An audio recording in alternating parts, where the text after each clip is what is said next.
안녕하세요. 오늘 저희가 함께 살펴볼 자료는요.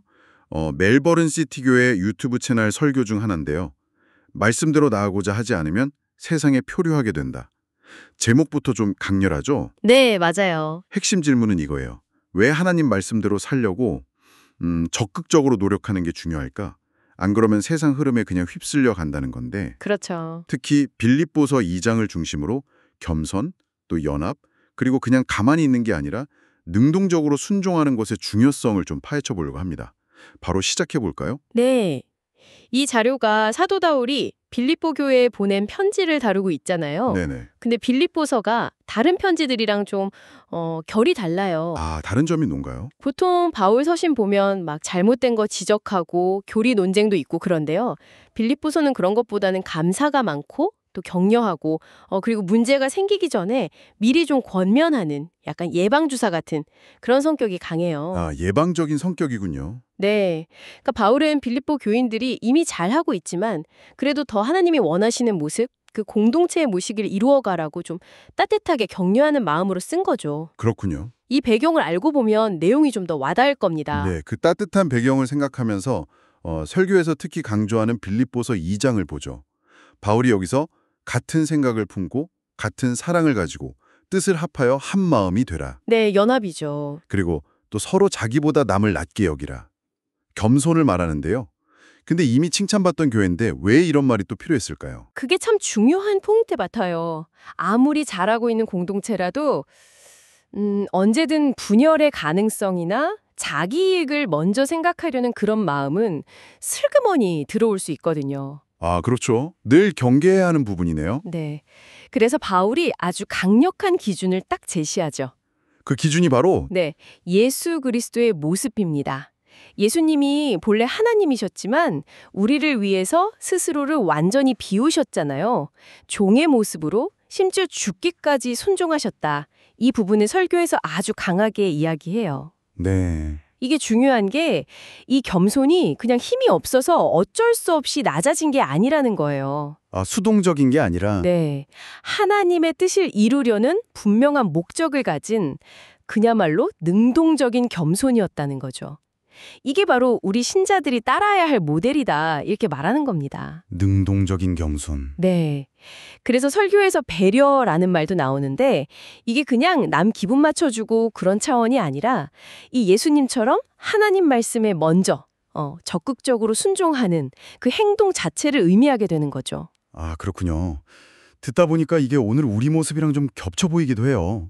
설교에서 바울 주변에도 다 자기 일에만 관심 있고 그리스도 예수의 일에는 관심 없는 사람들이 많았다고 지적하잖아요. 네네. 솔직히 좀 뜨끔할 때가 있죠. 나도 혹시 그런가 하고. 그렇죠. 다들 그런 고민을 하죠. 반면에 디모데나 에바브로디도 이 사람들 이야기는 참 자기 이익보다는 사명을 먼저 생각했잖아요. 에바브로디도는 목숨까지 걸고 바울을 도왔고요. 맞아요. 거의 죽을 뻔했죠. 이게 우리한테도 질문을 던지는 것 같아요. 하나님이 우리에게 주신 것들 있잖아요. 뭐 시간이나 재능, 물질 같은 거.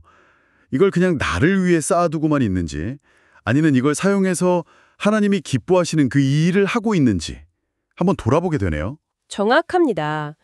그래서 설교가 경고하는 거예요.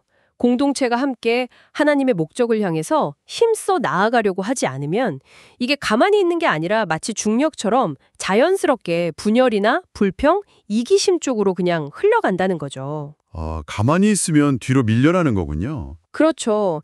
결국에는 영적인 무기력 상태에 빠지거나 아니면 공동체가 앞으로 나아가는 걸 막는 말뚝 같은 존재가 될 수도 있다. 심지어는 자기가 탄 배에 스스로 구멍을 내는 것과 같다는 비유까지 써요. 좀 무서운 비유네요. 네. 여기서 중요한 건 능동적 순종이라는 게 그냥 막 바쁘게 움직이는 걸 말하는 게 아니라는 거예요. 아, 방향이 중요하다. 네, 바로 그거죠. 하나님의 말씀과 뜻에 방향을 맞춘 활동. 즉, 하나님 말씀대로, 하나님 뜻대로 움직이는 것. 그걸 의미한다는 점입니다. 그렇군요. 소극적인 태도가 그냥 중립이 아니라 오히려 후퇴나 표류로 이어질 수 있다는 말씀이네요. 그럼 이런 능동적이고 또 연합하고 겸손한 삶, 이걸 살아가려면 도대체 뭐가 제일 근본적인 힘이 될까요? 그 동력을 어디서 얻어야 할까요? 설교는 그 답을 바울의 권면에서 찾아요. 생명의 말씀을 굳게 붙들라. 생명의 말씀? 성경 말씀이군요. 네. 이 생명의 말씀이 왜 중요하냐? 이게 우리의 기준이 되어주고 또 영적인 에너지를 공급하는 원천이기 때문이라는 거죠. 아, 기준과 에너지원. 그렇죠. 말씀을 통해서 우리는 하나님의 마음, 그 진심을 더 깊이 알게 되고요.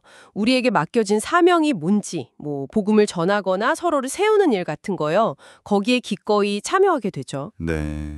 그리고 말씀을 따라서 구체적으로 순종할 때 아까 말한 그 능동적 겸손과 진짜 배려를 실천할 힘을 얻게 되는 거고요. 네네. 이게 바로 가정이나 직장, 교회 같은 우리 공동체 안에서 긍정적인 영적 동력을 만들어내는 핵심 엔진이다. 이렇게 이야기합니다. 자, 오늘 나눈 이야기 핵심을 좀 정리해 볼까요?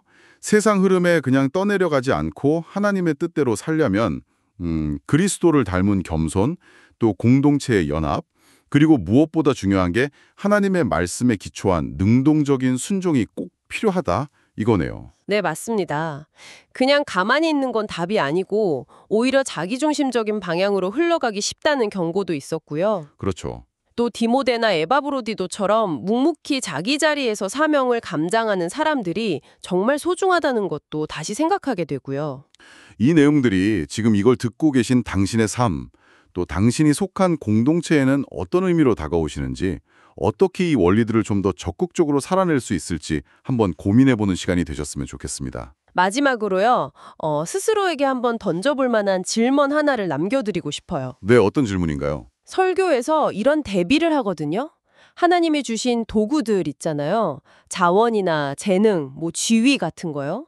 이걸 그냥 모으고 관리하는 데만 집중하는 모습하고요. 네. 그 도구를 가지고 원래 목적, 그러니까 다른 사람을 섬기고 하나님의 일을 이루기 위해서 실제로 사용하는 모습, 이 두 가지를 대비시켜요. 아, 도구를 모으는 것과 사용하는 것. 네.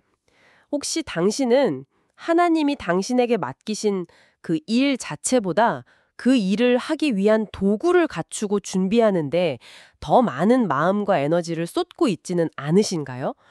이 질문이 좀 더 깊은 성찰로 이어지기를 기대해 봅니다.